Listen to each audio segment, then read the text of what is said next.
This is not just lessons to little boys. This is not just lessons to children. These are things that, even as adults, that I believe we need to be reminded of.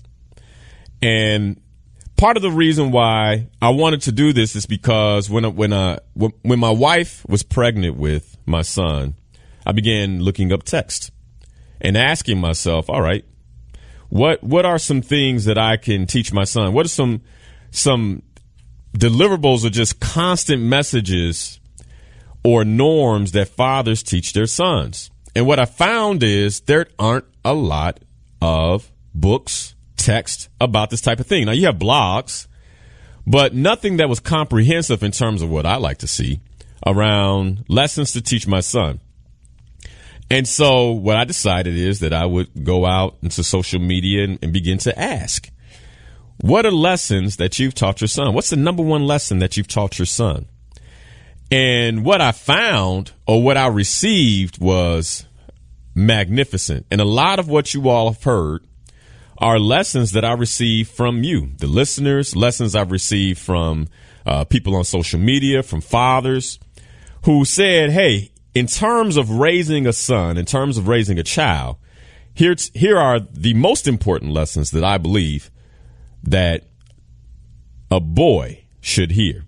And I'm going to say that these aren't just the most important lessons that a boy should hear. These are the most important lessons that any of us should, one, remember, be reminded of, and adhere to.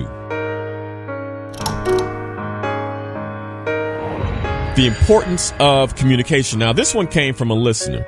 The first time I asked the question, a listener wrote on the post and said, hey, I believe that everyone should really understand the importance of communication. And so I sat back and I thought about that. And it brought my mind back to one of the best communication lessons I ever learned, which was in coach training. So when I went through my certification to be a coach, it's a year-long process. I spent my Saturdays and my Sundays for that year, once a month, in these trainings. And in the very first training for coaching, if you want to be a coach, you should listen to this. The very first training for coaching, what they told me was that you have two major tools that will make you a great coach. One of those tools is your mouth, and the second tool are your ears. Then they asked us, which of these two tools do you think is the most important when it comes to coaching?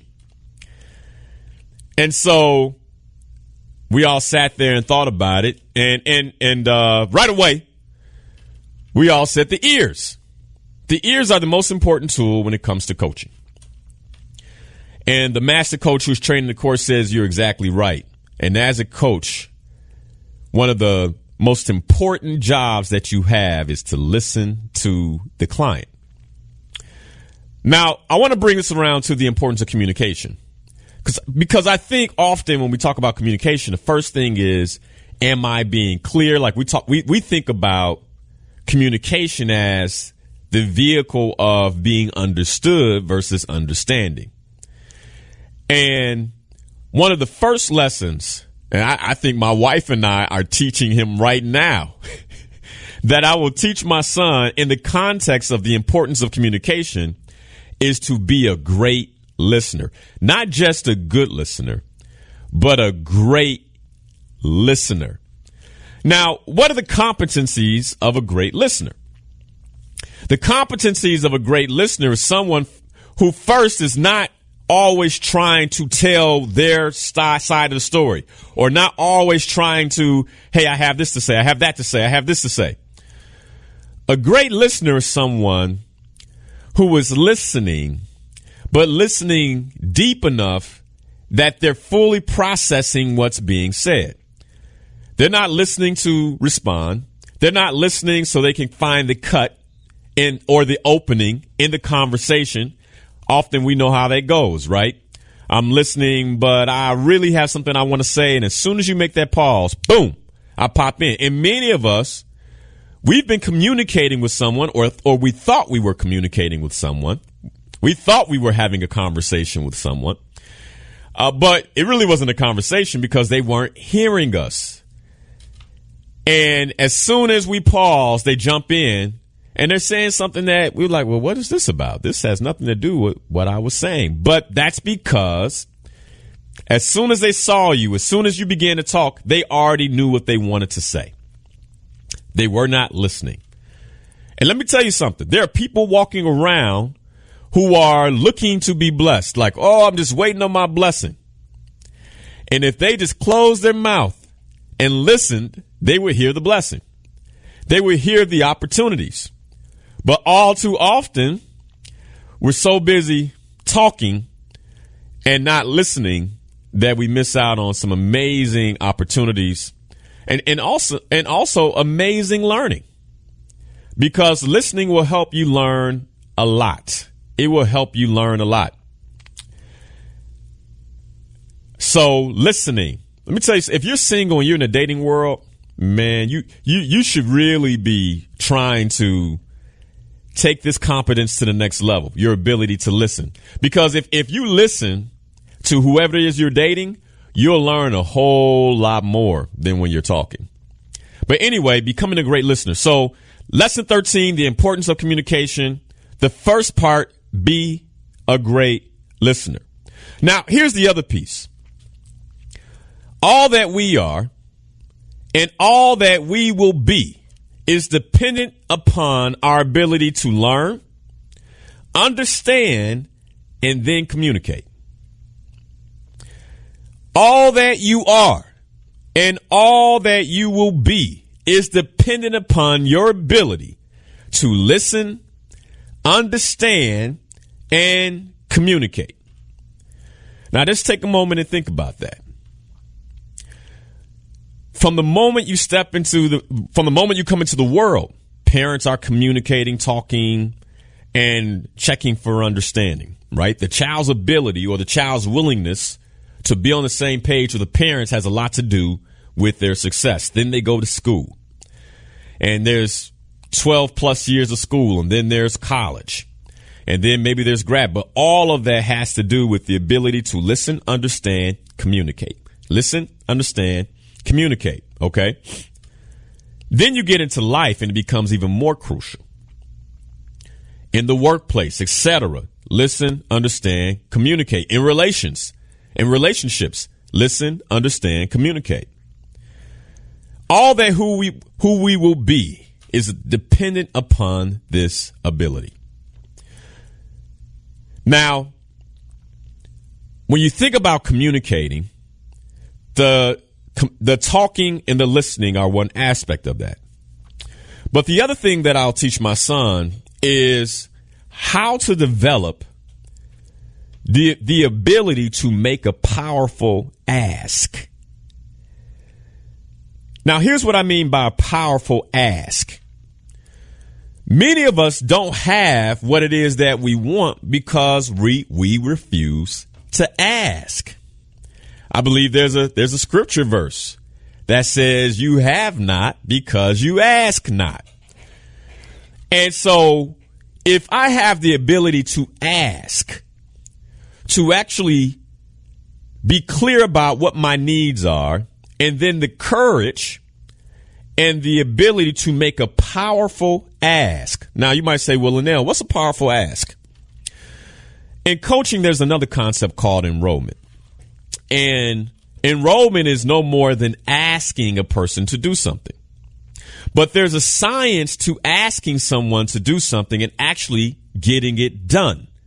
And part of that science includes what most of us forget, because most of us, when we're asking for something, we're thinking about ourselves.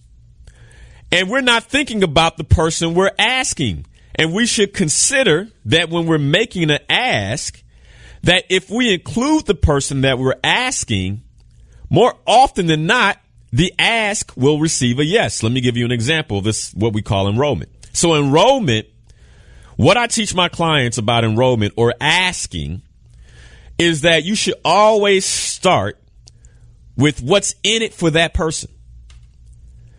Always start with what's in it for that person. And you may say, well, what if there's nothing in it for that person? Well, consider that until you can identify something in it for that person, the likelihood that you'll get a no is very high. Very, very high. Right? Now, I'm not saying you shouldn't ask. I still think there's power in asking. Even if you go through really thinking about what's in it for this other person. Hey, there's nothing in it for this other person. This is just an ask. Okay, then that's what you should say. Hey, I have an ask of you. And this would be you giving to me. And I don't know how much I'm going to be able to give back, if anything. But there's something about authenticity that's powerful, too. But if there's something in it for the person that you can distinguish, if you lead an ask with that, it makes it so much more powerful. And this is a powerful ability to ask, right? So now I'm leading with what's in it for you. But then I'm also turning around and I'm saying and I'm sharing what's in it for me. Because I wouldn't be asking if there weren't something in it for me. So I want to be clear about what's in it for me as well if you take on this ask. And then that's the first part of a powerful ask. The second part of a powerful ask is knowing that no does not always mean no. Now, you all know what I mean by this, right? So, don't take this to a place where, we're not trying to go. When I say no doesn't always mean no. What I'm talking about is in business. I'm talking about in sales. I'm talking about when a person, you're approaching a person saying, would you like to hear about? They say no. No doesn't always mean no. No often means not right now. No often means later. No often means a whole lot of other things. As a matter of fact, I wrote a blog on this whole concept of no and how no doesn't always mean exactly no, and how no is one of the first words that we learn. Many children learn in the English language. And because it's one of the first words that they learn, it's one of the words that we use more loosely than we use other words because we don't always know how to articulate what it is that we're thinking. And so someone comes up to us and says, you got some change? No. What you really mean is I'm not about to stop and dig in my pocket because if I go in my pocket and start pulling out money, 1, I feel unsafe. 2, I'm kind of in a hurry. 3, I don't know you. 4, I'm not enrolled in giving you money. That's what we're really saying. But the fastest, easiest way to get past that is just no. And so one of the things that we have to learn in sales, like those of us who are entrepreneurs, is that when a person is saying no to us, it doesn't always mean no. Sometimes it just means I'm scared. Sometimes it means I'm not really clear on what you're selling. Sometimes it means that this is something I would do if I had money or if I knew that you had another product that I could afford. No doesn't always mean no. And so that's another lesson that I will teach my son is the ability to get underneath what a person means when they're saying no to you. All right. Now, the other important aspects of communication. Man, I cannot tell you how important this next one is. The fourth piece I have under the importance of communication is to be verbally confident. Verbally confident. Now, I didn't learn this lesson myself until I was about, and let's say within the context of corporate America, work, and business. Because, in other areas I was confident, sports and other areas, I could be verbally confident in those realms. All right.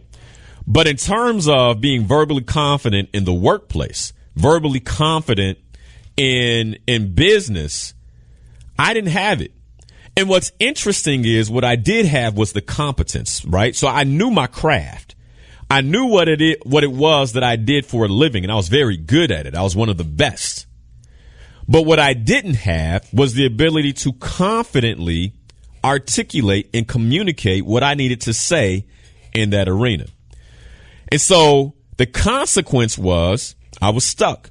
As a matter of fact, I've told the story before of how I had a leader who came to me and said, Linal, what do you want to do in this business? And I said, I want to be a leader. I want to be a leader. I want to be like you one day. And he looked at me and said, well, I don't think that's something you'll be able to do because you're not a good communicator. And leaders have to be effective communicators. But I'm going to add more than just effective. Leaders have to be confident communicators. And this is where I learned how to be a confident communicator in business. I remember it like it was yesterday.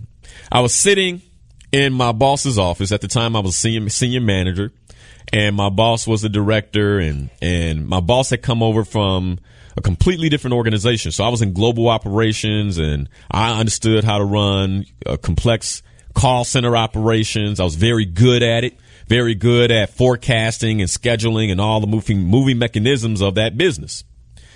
And my boss was brought in from another side of the business, from sales and sales operations. So she didn't necessarily understand call center management, call center operations. But what she did have as a competence was the ability to communicate confidently. So I remember one day we're sitting in her office and we're on a conference call with other leaders across the entire organization. And she begins to kind of go on this rant about what we're going to do and how we're going to change things. And as she's talking, I'm listening and I'm realizing that some of the things that she's saying just aren't possible. There's no way for us to create some of the things that she was talking about in terms of the technology we had. There's no way for us to create some of the things that she was saying we would do based on some of the constrictions we had. But she didn't know that.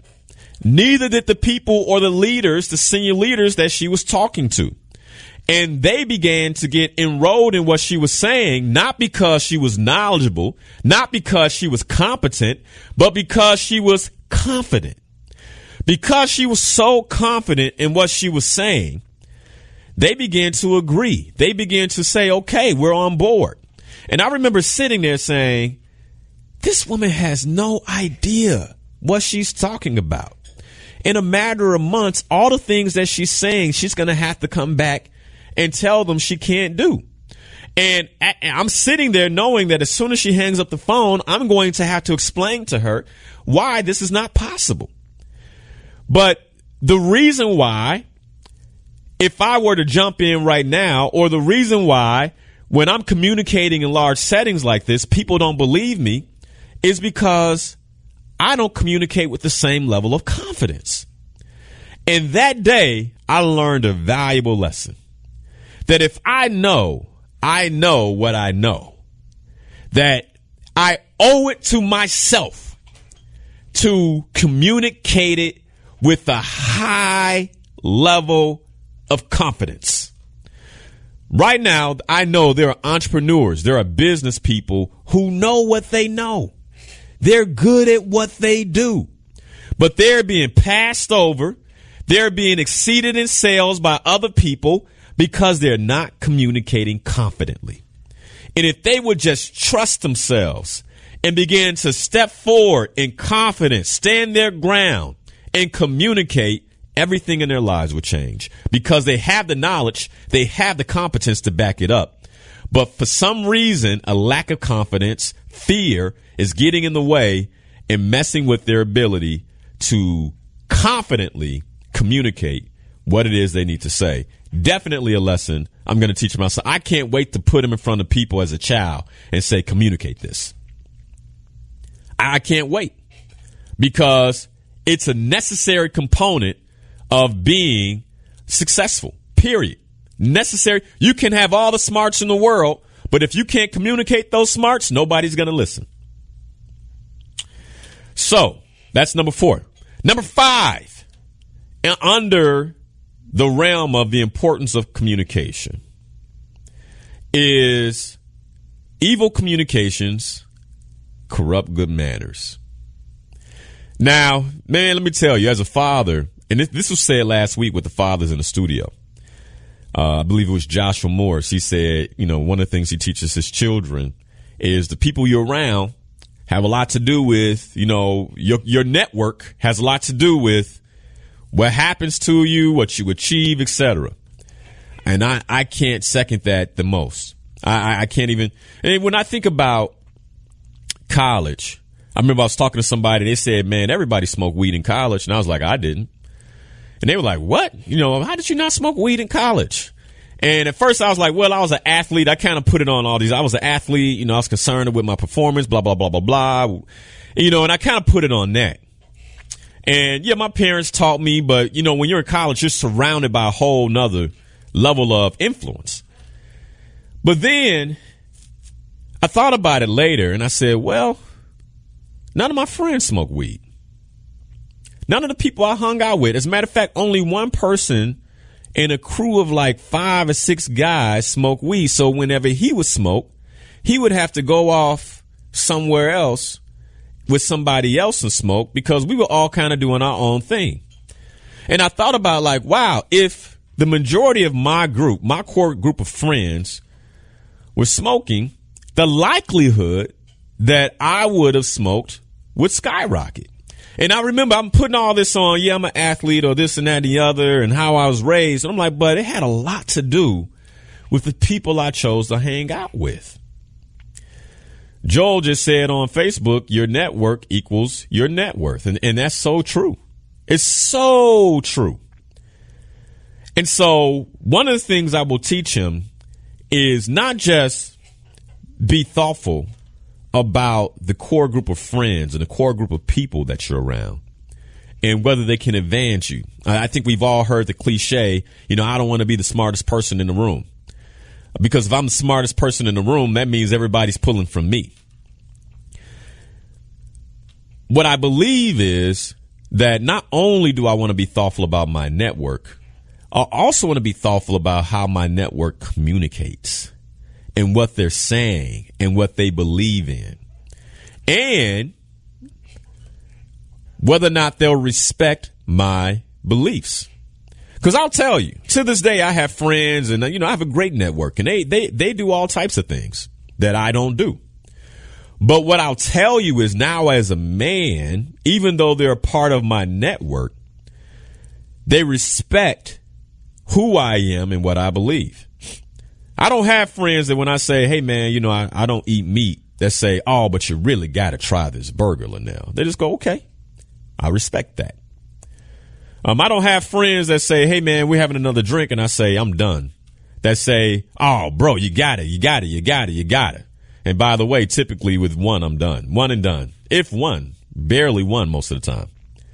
But they don't, oh, let's go. It's none of that. It's okay. And that's one of the reasons why they're in my network, because they allow me to be me, something that I will teach my son.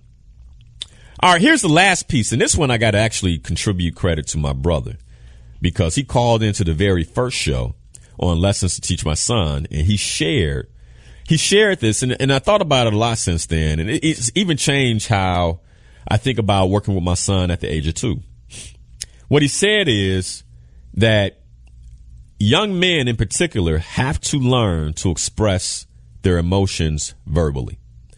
And so I didn't originally have this underneath the importance of communication and Lessons to Teach My Son. But I added it after he shared that. And again, if you guys have something you want to add in terms of the lessons, give me a phone call, 312-374-8130. Because I want to learn. I want to add it. But he said that young men have to learn to express themselves, express their emotions, because if they can't, they bottle it up. And that's what creates angry outbursts, angry expressions in terms of physical outbursts, violent outbursts. And so one of the things that I will teach my son is you have to learn how to express your emotions verbally. And that's something I'm going to tell you that we don't always do with boys. We'll look past it. With the girl, it's kind of natural for women to communicate how they feel. And our culture has been set up, at least as much as I know, to allow them to do that.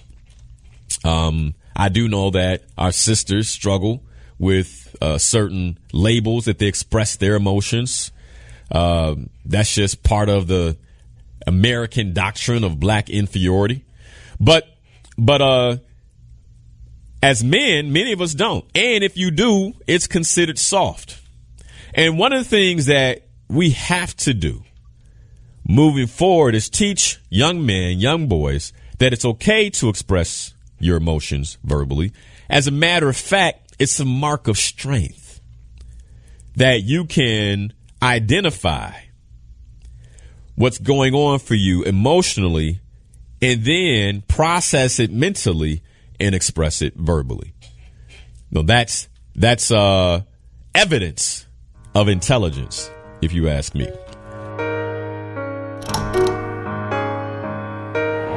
All right, lesson 14. Always, and I say always do your best. Now, somebody, when I said that, said, well, yeah, that's elementary, my dear Watson. Yeah, well, let's dissect it a bit. Because when you think about always do your best, now we're beginning to challenge a particular paradigm. Always being the word. So let's look at our well-being. Let's look at our health. Are you always doing your absolute best?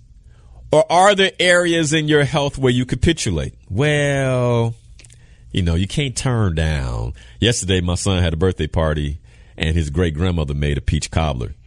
And, a couple of people was like, I can't turn down the peach cobbler. I had a plate too. But some went back for seconds. They went back for thirds. I heard somebody had a fourth plate. And it's, again, always do your best. Now, I'm not your doctor. I don't know your numbers. But are you doing your best when it comes to your well-being? Are you doing your absolute best when it comes to your relationship? Always do your best. And relationships have ups and downs, emotional, you go on these emotional roller coasters. But when you have the capacity, are you pushing yourself to do your best? See, because most of us, when you think about doing your best, we immediately go to work. Always do your best. And then here's the thing. What I know is many of us, even when it comes to work, we're not always doing our best, especially those of us who are salaried, especially those of us who know that no matter what happens in this next hour, I'm going to get paid for this hour. So then you have to ask yourself, are you doing your best? Are you absolutely 100% doing your best? Or even spiritually, in your spiritual walk? Are you doing your best? Or are there just some things that you've given yourself excuses to do? You've justified what you're doing because we justify what we justify. And we've talked about that. Like, are you doing your best? Are you always doing your best? At work, are you going the extra mile?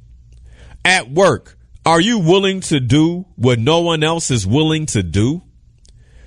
People ask me all the time, Linal, how did you go from an entry-level position in corporate America to executive and vice president? Like, how did that happen? Like, how did you create that? And part of it, was declaration. Part of it was believing in faith. Part of it was learning how to speak confident and things like that. But a whole big chunk of it was always bringing my absolute best to the table. Always bringing my absolute best and bringing it in a way that they knew that, man, we're not going to find another guy quite like Linal Harris. And so we're willing to bend the rules for Linal Harris. You get where I'm going? See, we live in this instant gratification, cut corners culture. And in this instant gratification, cut corners culture, many people just aren't giving their best anymore. In my industry, some of the coaches who are making millions of dollars online, selling products, doing things like that, you get the product and it's horrible. They're cutting corners. They're not delivering their best, and they believe they're getting ahead because they're making money today. But I can't tell you how many people I know who've been in this industry, the industry I'm in, self-improvement. They skyrocket. They make a lot of money, and then they bottom out and they're gone. You don't hear from them anymore. Reputation's horrible. I've had friends call me and tell me certain names and say, yeah, man, I saw him on YouTube and he's got these cars and I bought the package and then I got the pack. What is this? Really? You charged me X? But here's the thing. That was years ago. And this guy, I don't know where he is, but I haven't seen him online with the same things anymore. The point is, you should always, always, always be bringing the best of what you have. And that's something I'll teach him. And then here's the other part. This might surprise you. Bringing your best at play. And this is something that I learned about myself just a few years ago.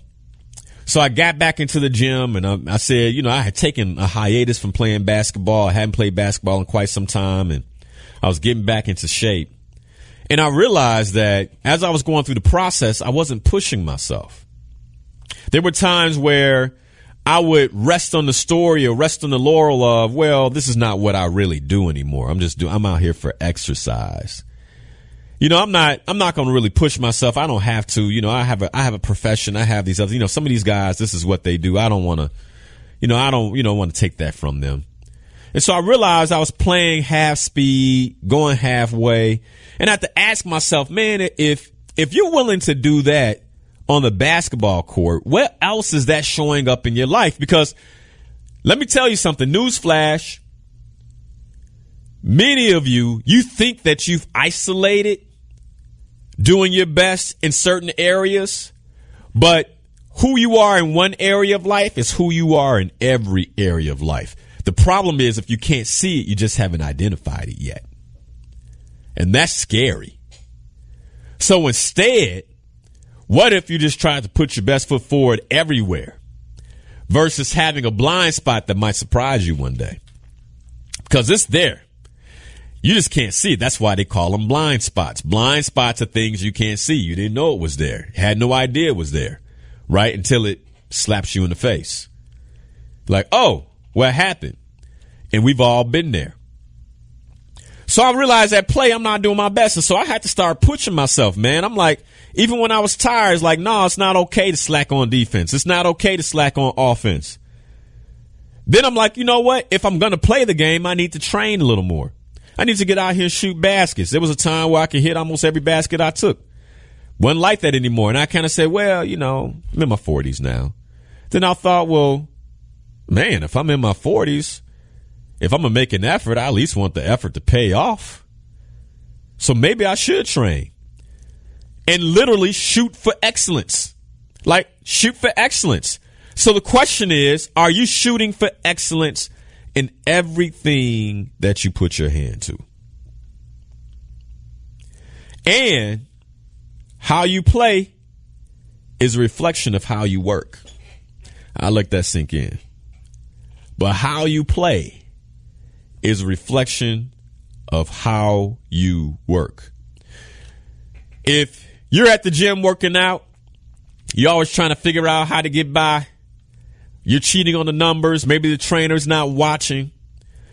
Trainer says do 20. You do 18 because you're tired. In your mind, you're thinking, well, my muscles are burning. You're justifying it. Like if you do 18 in the gym when you're supposed to do 20, believe me, you're doing something like that at work. And if you're an entrepreneur, it's costing you. It's costing your business. It's costing your family. Because how we play is a reflection of how we work.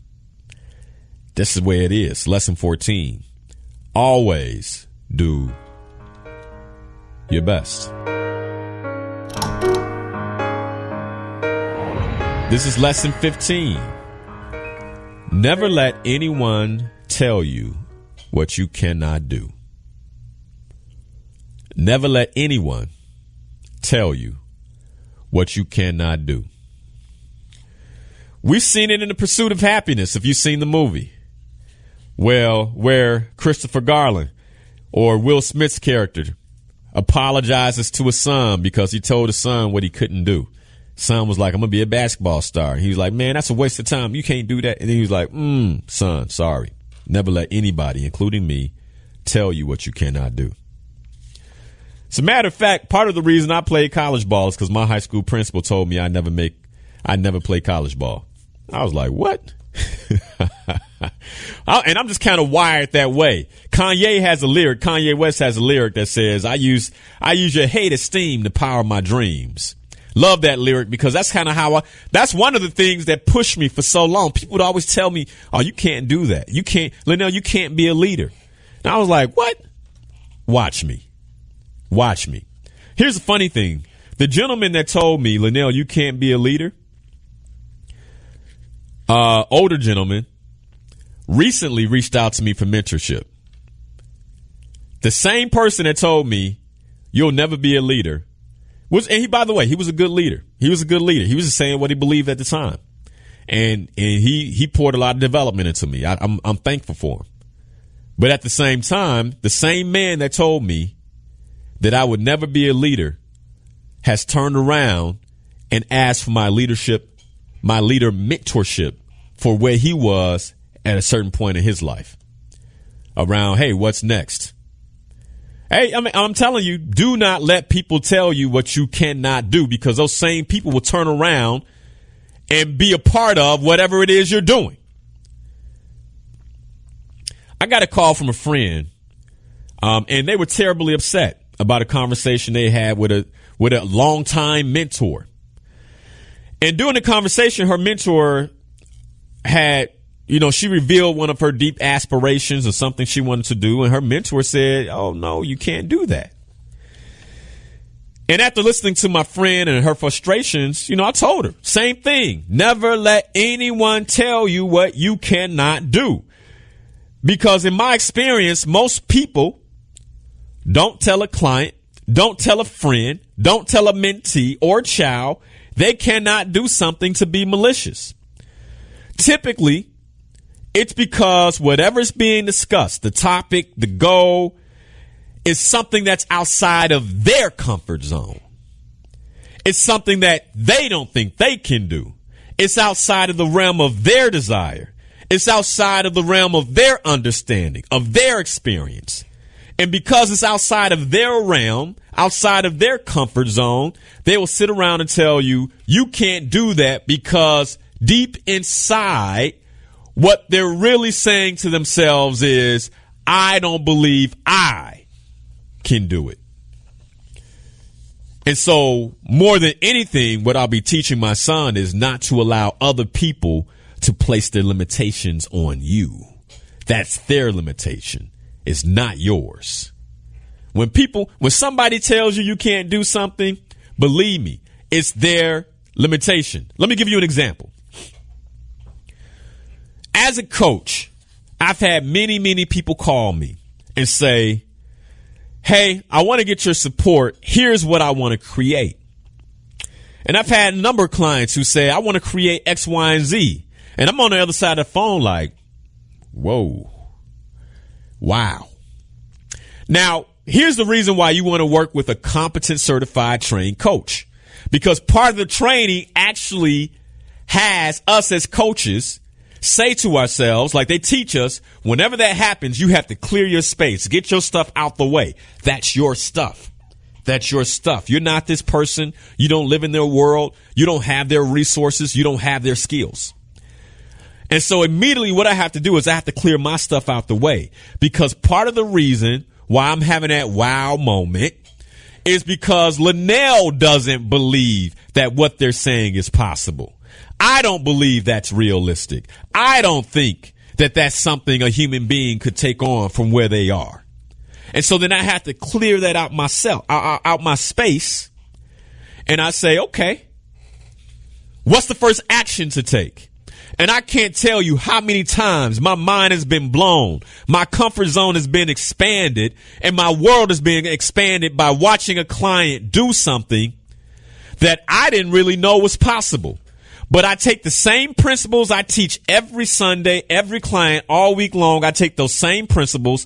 I apply it to that dream. And then they start taking action in faith, pushing past resistance from a place of commitment and create the impossible. And I sit back mind blown, acknowledging them, saying, man, when you first called, I didn't know. But here you are today. Congratulations. How beautiful is that? And that's one of the reasons I know that what I talk about every Sunday works. Because there's things that sometimes I don't even believe. As a human being, I'm a human being. I'm a man. Sometimes things I don't even believe that I've had the opportunity to witness people do. That's why you cannot allow anybody to tell you what you cannot do, including me, because that's my limitation. That's their limitation, not yours. Richard Bach has a quote, one of my favorite quotes.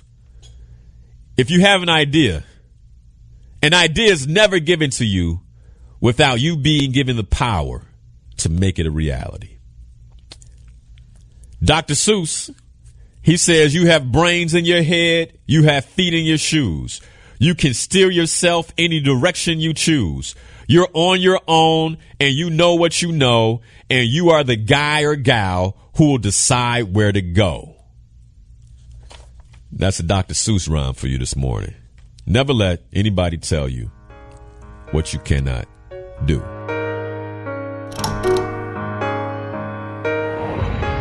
Have urgent patience is the first part of this lesson. Now, what does urgent patience mean?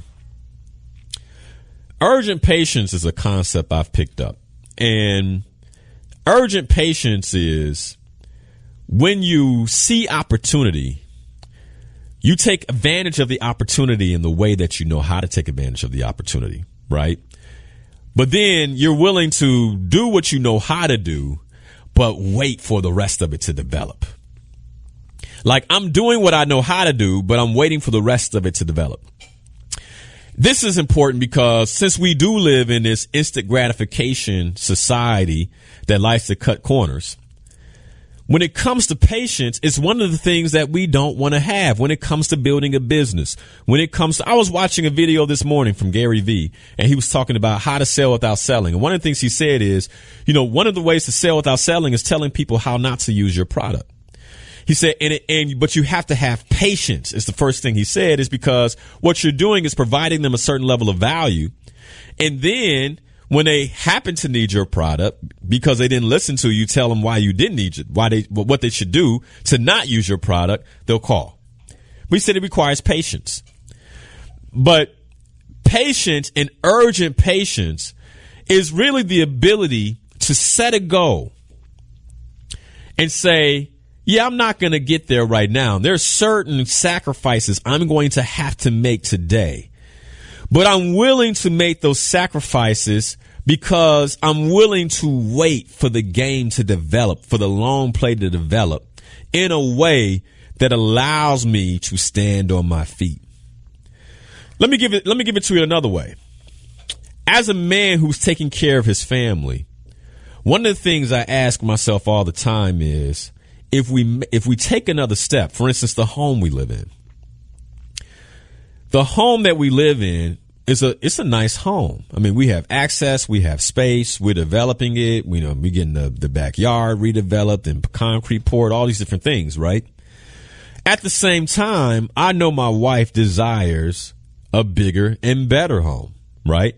Not that there's anything wrong with the home that we have, but I know she has that desire. But as the provider, I want a bigger and better. I think we all want bigger and better, whether it comes to cars, homes, money. We want bigger and better, right? That's what pushes us. That's what motivates us. But at the same time, what patience teaches me is that whatever move I make in terms of leveling up, I want to make sure that I pour the foundation in a way that when I level up, I stay. Let me say that again. When I level up, I stay. Why? Because I created it with urgent patience. I didn't just go get it.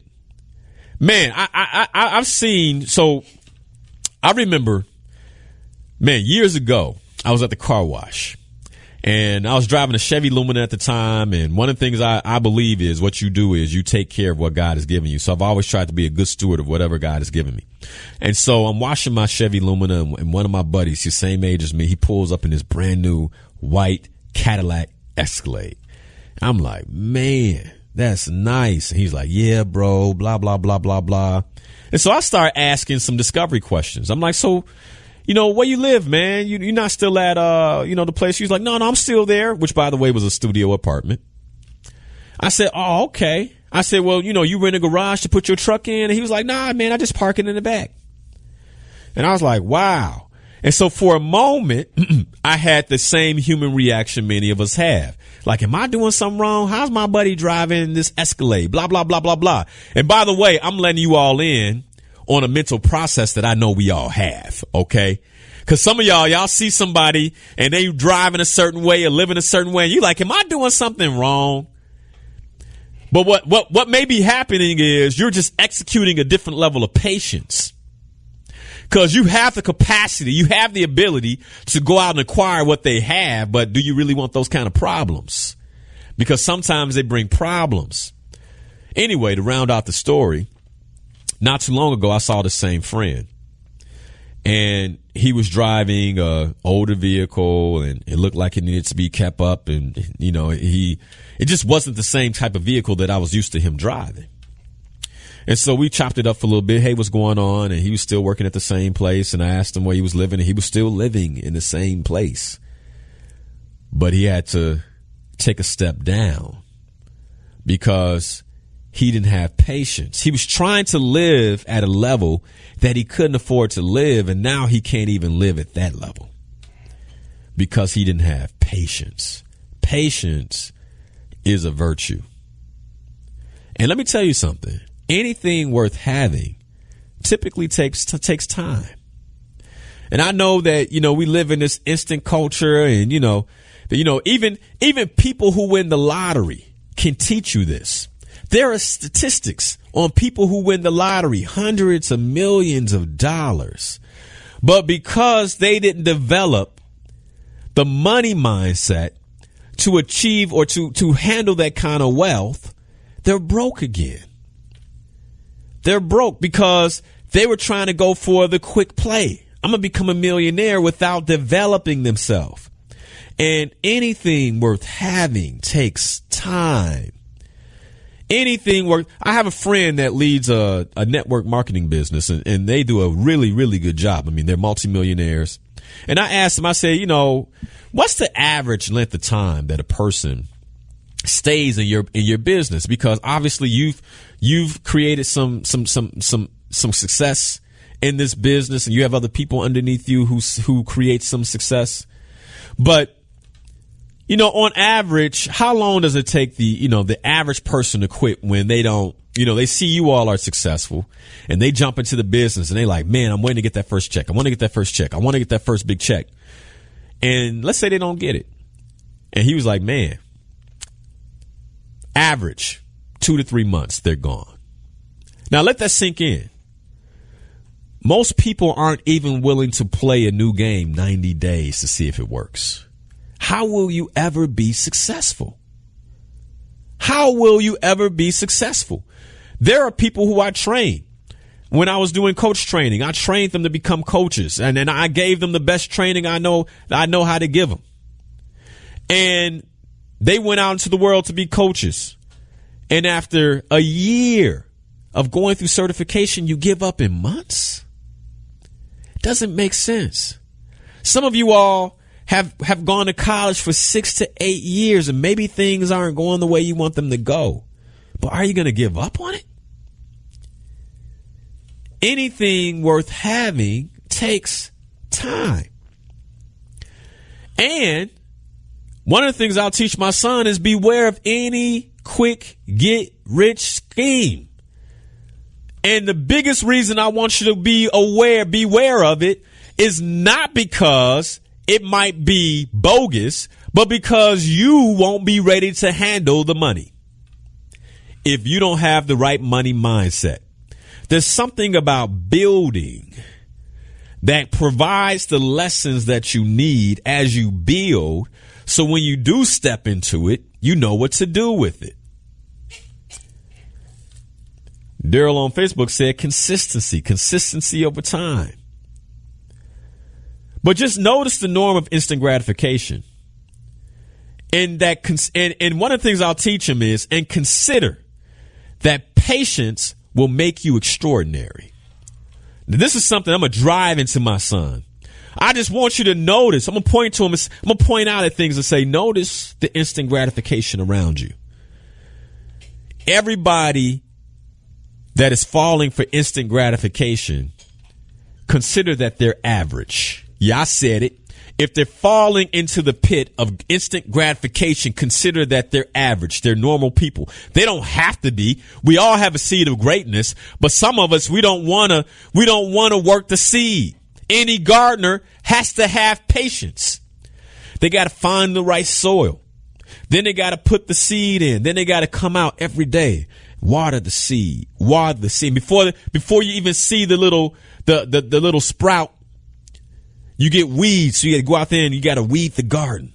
Got to pull out the weeds. And then you get the sprout and you got to keep watering it. And there are months and months and months before you get fruit. But what happens is most people don't want to water their seed of greatness. They don't want to weed out the weeds and distractions from the seed of greatness. And so as a result, they'll always be average. They'll always be normal. And now what I'm going to teach my son is, hey, watch the normal folks, the average folks consume with instant gratification, and just consider that if you're patient, you will be extraordinary. You will be extraordinary. And they'll sit back and say, how did he do it? That looks impossible. And the only reason they'll feel like it's impossible is because you did it with patience. And most people just don't have the fortitude. They don't have the fortitude to wait, to work a process over and over and over again until it begins to work, until it becomes solid, until it begins to just yield fruit. And the fruit is abundant and there's nothing you can do. You can't even eat all the fruit. It's so much fruit. We got a pear tree in the backyard. And when I first bought the house, a friend of mine told me to cut it down. It's a weed. I said, nah. I said, I don't think this is a weed, man. This looks like, so I waited. I waited 2 seasons, patience. And then one season we got pears. And let me tell you, we got so many pears, we can never eat all the pears. As a matter of fact, the squirrels had to help. Now there's so many squirrels that we have to keep the squirrels away so they don't eat all the pears. But you get my point. Miss Lily on Facebook said, steady pace wins the race. Patience. Lesson number 17. Always make eye contact. Now this is a straight up overt lesson.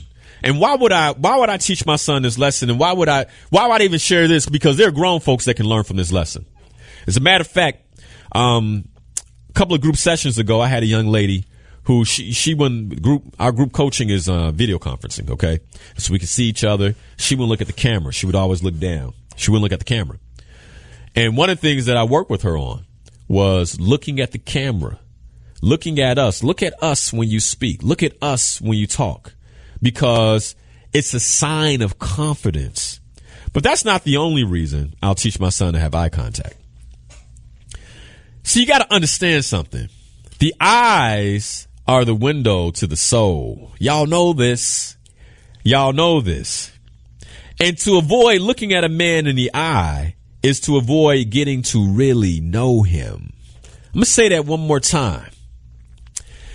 The eyes are a window to the soul.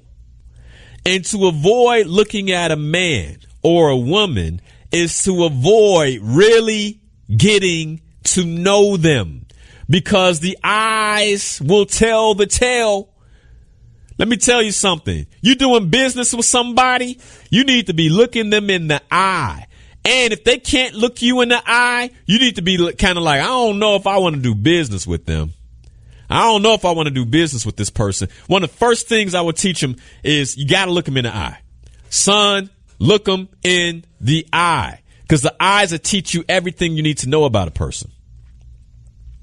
The other thing is to be humble and confident. So when you look a person in the eye, be humble, but be confident. Humble is, I'll wait to listen. I'll take the time to learn. Oh, but when I speak, I'll speak with confidence. Then here's the other thing. I'm going to teach him. Look down for no man. No man. Don't look down for anybody. They're a human being just like you. They put on their pants every day. And let me tell you, if they're healthy, they got to sit on the toilet and push. Ugh. Just like you. Don't be looking down for nobody. Just like you, okay? You only kneel for God. You only kneel before God. And you respect the Caesar, whoever that might be, the president, the mayor. You respect them. You respect the role, but you do not fear the person. Don't fear the person, because they're a man just like you. Now, here's the other reason why I'll teach him to make eye contact. Is because when you make eye contact with people and they actually allow the eye contact, it creates almost instant affinity. Now, what do I mean by that? When you allow a person, and this is important too, because you don't want everybody looking you in your eyes, right? Not everybody. So sometimes you need to cut a conversation short, because me and you shouldn't be looking each other in the eyes this long. Because looking a person in the eye creates a certain level of affinity. And then if you look them in the eye and you mirror them, people will like you and they won't even know why they like you. But the reason they like you is because of the eye contact and the fact that you have mannerisms like them. And for most of us, we all kind of like ourselves.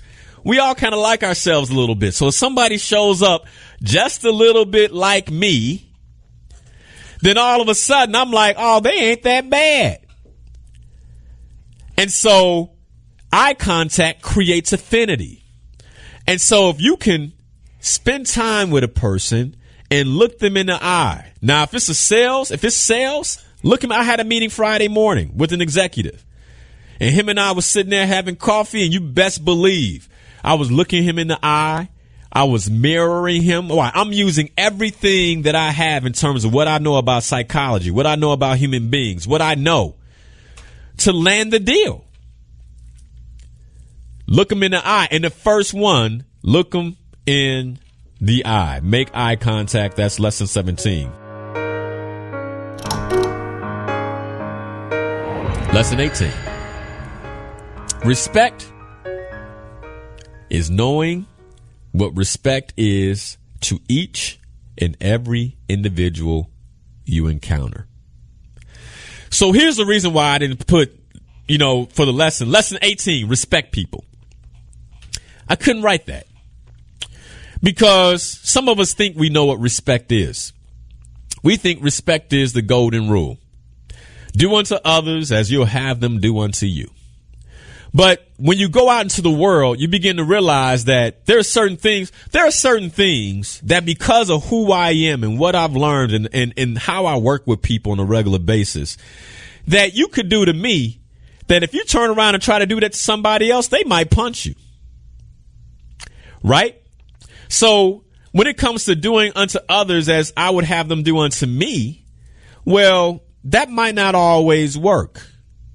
Because what works for me won't work for somebody else who's from a different culture, from a different land, from a different place, from a different country.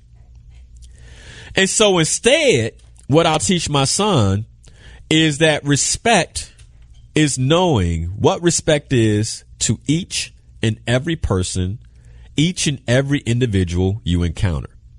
Now, here's the piece that works. If you take this into your business, if you take this into corporate America, and you learn this, it will make you not just an effective leader, an extraordinary leader. Because when how every person shows up matters to you because you want to know where to meet them in terms of respect and how you respect them, man, that takes your leadership game to the next level. And again, for my son, it's not about him running with the masses. It's not about him being average. I want him to be extraordinary, which is why these are lessons to teach my son. Lessons to create an extraordinary individual. Lesson number 19. Take full responsibility for your life. Now, somebody may be thinking, really, you have to say that? You have to teach that? Absolutely. Here's why you have to teach it. Because most of us are victims. We're victims of circumstance. We're victims of situations. We're victims of life. We're victims of our spouse. We're victims of America's food industry. We're victims of work. We're victims of our boss. We're victims of our coworkers. We're victims of our business. We're victims of the business that we own. We're victims of the people that work for us. We're victims of the church. We're victims of the pastor. We're victims of the congregation. We're victims of the other people in the church. We're victims. We're victims. What's a victim? A victim is someone that does not have the power, that has given or has their power has been taken from them. And many of us we've given our power away to people, places, and things. We've given our power away. Now, I'm just going to let you sit with that for a second. A victim, a person who is injured, inhibited, hurt as a result of a crime, an accident, or other event or action. What I'm talking about is other event or action. Other event being my job. Other event being my boss. Other event being they laid me off. Other event being, you get where I'm going? Most of us are operating as victims. I'm not the only one who thinks so. I shared this a few weeks ago when Gary Vee came out on the stage and he talked about how the American culture is a victim culture. Then Tony Robbins came up and then said the same thing. The American culture creates a victim mentality. That's what he said. Somebody on Facebook's put victims of our parents. Yeah, it's my parents' fault I'm not successful. It's their fault I'm not living the life I should live. And so the first lesson I'll teach them is notice when you're being a victim. See, because the first part is awareness. As a coach, the first thing I provide for my clients is awareness. I have people who come to me who say I need coaching in one area. And by the time we get off the phone after their first phone call, they realize, that's not the only area you need coaching in. You need coaching in multiple areas, but they didn't know they had a blind spot. Remember, blind spot is what we can't see. Blind spot is the thing that if you don't take care of it later will hit you. And so what they're doing, they're investing in making sure they see the blind spots before the blind spot pops up on them. Notice being a victim. So the first thing I'm going to do is teach them what a victim mentality is, right? And then I want you to notice it. And the reason I say notice it is because we're human. All of us become victims. I've been a victim of my wife. She does something. I'm like, woe is me. If only Pam had done that differently, I wouldn't feel this way. Woe is me, right? I mean, we all do it. Woe is me. I wouldn't be late if she hadn't done this. Woe is me. And the idea is that I have to notice it. I have to notice the conversation and say, wait a second. Linal, where can you take full responsibility? Where can I take full responsibility for my life, for what's happening? You know your wife. You know how she operates. You know what she does and when she does it. How can you be a victim of something that you know? You have to be fully responsible for your life. When you go to work and you allow that leader to get under your skin and impact how you feel, impact your emotions, you have to take full responsibility. You get to choose, not your boss. When that coworker gets under your skin, when they say what they got to say or do what they do that gets under your skin, you got to take full responsibility for yourself. How can you be fully responsible? When you go to the grocery store, you know how to read. You know what's in, you know what the poisons look like now. At this point, you should know. If you don't know, you can get on Google. You know that red dye 45 causes dementia. You know that high fructose corn syrup hurts the body. You know these things cause cancer. Who cares if that's what they're selling? You don't have to buy it. Be fully responsible for your life. I had somebody tell me, well, yeah, I'm a diabetic, but you know, we all diabetics. That's how they set it up, man. Victim. You don't have to be. Who cares what they sell in the supermarket? Who said you got to go to that supermarket? Well, Linal, Whole Foods is so expensive. Who said you got to go to Whole Foods? Go to Aldi's. They got organic things. But we get caught in being a victim. Well, I would eat healthier if it wasn't so expensive. Be responsible. Take responsibility. I can guarantee you that you would not eat healthy if you had the money. Because if you had the money, you spend it on something else. Most people are not spending money on self-development because, I don't have the money. Even if you got the money, you wouldn't spend it on self-development because you don't understand the importance of it. You're not fully bought in. You're not all there because it's easier. By the way, being a victim has a payoff. The payoff is I don't get to decide. I'm just in the flow of life. And this is how things are going. And you get to feel sorry for yourself and be sad. And that's a payoff. You can get addicted to feeling sad. You can get addicted to feeling like you don't have any way out. You can get addicted to feeling trapped. And so you create more situations where you're trapped. You create more situations where you're sad because you kind of like being a victim. There's something that feels good about being a victim. It sends off the right chemicals in your brain. And you're like, oh. And then you enroll people in it. I have a client right now.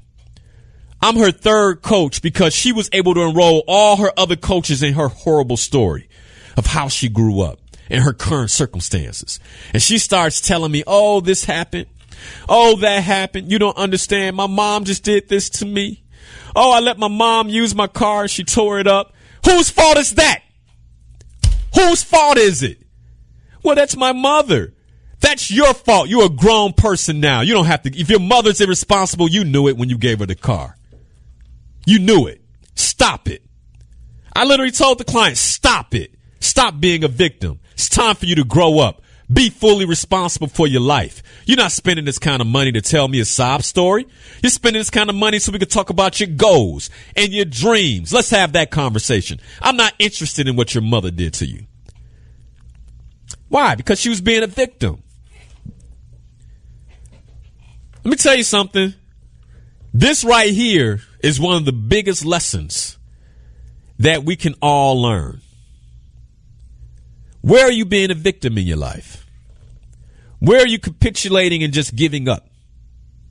And one of the things I love about the tour of Ghana, and we talk about it, those people that go with me to Africa, when we walk into those slave dungeons and we sit around and we talk afterwards, I say, now that's what a victim looks like. Your ancestors were victims. Victims are chained by the arms, chained by the legs. Their food is restricted. Their environment is restricted. They can't go unless they're told to go. They can't stop unless they're told to stop. That's a victim. That's a victim, folks. But the rest of you who have clear and full ability to create and live your life, you're not a victim. You're just choosing to be. It's time to step up out of it. Take full responsibility for your life. Full responsibility. And I know trauma may have happened to you in the past. I know something, may have disturbed you and you're not operating maybe at 100%. But we live in a society now where you can go get those things. I had another client who needed therapy. I can't afford it. I said, look, man, there are programs. There are non-for-profits that provide therapy. Have you Googled them? No. Instead, it's just like, well, I need therapy and I can't afford it. And I don't know where I'm going to get it. So I just have to be broken. No, you don't. Stop it. Be at cause. Being at cause looks like this. I know what I need, and I'm going to keep going for what I need until I get what I need. I need a therapist. I don't have money. So I'm going to call therapists and tell them my situation. And they hang up and say, nope, it costs this much. Do you know anywhere where I can get free therapy? I need help. Nope, I don't know anywhere. Okay, next call. Hello, how are you? My name is so-and-so. I need therapy. Do you know where I can get free therapy? You just keep going. That's full responsibility. But that goes back to commitment. That goes back to being patient. And the question is, are we committed enough? Are we patient enough to be fully responsible for our lives? That's the lesson.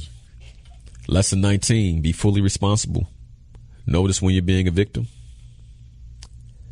Be at cause for your life. What does being at cause means? It means that the cause, like being at cause is I'm at cause for the life that I want to live. It is my cause. Think about when the Patriots fought the American Revolution. They were at cause. They were willing to put their life on the line. Are you willing to put your life on the line for your dream, for your goal? Are you willing to put it all on the line? Or are you in a place where you just want to be comfortable? Because let me tell you, that's a victim mentality is being comfortable. I'm just gonna sit here and watch Netflix. Almost every client I ask, what is the way you distract yourself? How do you turn off the voice in your head saying, let's go, let's go, let's go? Almost every last one say, I sit down and I pick up the remote.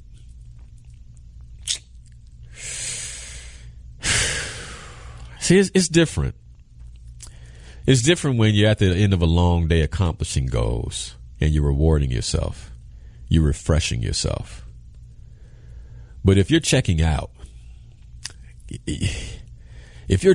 of your own life, consider you're a victim of your life. And it's time to play a new game. It's time to play a new game. It's time to bet on yourself. I mean, this is the reason I take people to Africa. Again, if you're interested, www.murdermediocrity.com, so you can really understand and learn what a victim is and how powerful you are to take the next step. This is why I created Slay Your Goals, $37 a month. For people who say, well, Linal, you just don't understand. I don't have the money. Okay. Become a Slay Your Goals member. Go through all the modules. Join the calls. Join the coaching calls. Get coaching. Had an example of a young lady who doubled her income using Slay Your Goals as a vehicle. But are you going to be at cause for your life? Maybe you're like, well, I want one-on-one coaching, but I can't afford one-on-one coaching. Okay, get in a group. Group coaching is $3,200 for 8 months. $3,200 to change your life, to actually get acquainted with your blind spots and see them. To learn what your power is and learn how to step into that power and distinguish goals that you never knew that you had and go after them. Along with so much more. But are you willing to do it, or are you just going to be a victim? Are you going to be a victim of life? It's up to you. But I believe that my purpose is your success, but you got to be willing to tap into it. You got to be willing to tap into it. You got to be willing to take the steps. You got to have urgent patience and be willing to create the life you want, one brick at a time, brick by brick by brick, fully at cause for the life that you want to live. A life that when you're 80 years old, you look back on with pride. You look back on and say, I'm so happy I made the investments I made. I'm so happy I took the paths I took. I'm so happy I waited.